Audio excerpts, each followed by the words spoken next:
Izboskan tumani axborot kutubxona markazi tabiatni asrash har bir insonning burchidir mavzusida video havola taqdim etadi. Yurtimizning har bir qarich yeri oltinga teng. Uning go'zal tabiati, musaffo havosi, ziloldek tiniq, shifobaxsh suvlari har qanday kishini o'ziga maftun etadi.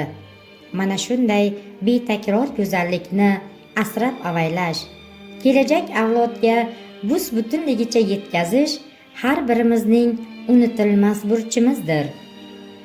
Prezidentimiz 2025-yil atrof muhitni asrash va yashil iqtisodiyot yili deb bejizga nomlamadi.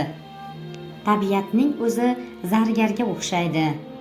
Uning bag'ridan unib chiqqan har bir giyoh, har bir daraxt, o'rmonlar, hayvonot olami o'ziga xos bir olamdir. Bu tabiiy boylikka daxl qilinishining oldini olish, muhofaza qilish faqat shu soha xodimlarining ishi emas, balki barchaning burchidir. Chunki biz yashayotgan yashil makon musaffoligi barchamizga birday daxldordir. Muxtasar qilib aytganda, ona tabiatga mehr-muhabbatli bo'laylik. Oilalarda, mahalla va qishloqlarda yashil makonni kuchaytiraylik. Orastalikka rioya qilishimiz, gul giyohlar maskani va daraxtzorlarni avaylab parvarishlashimiz zarur.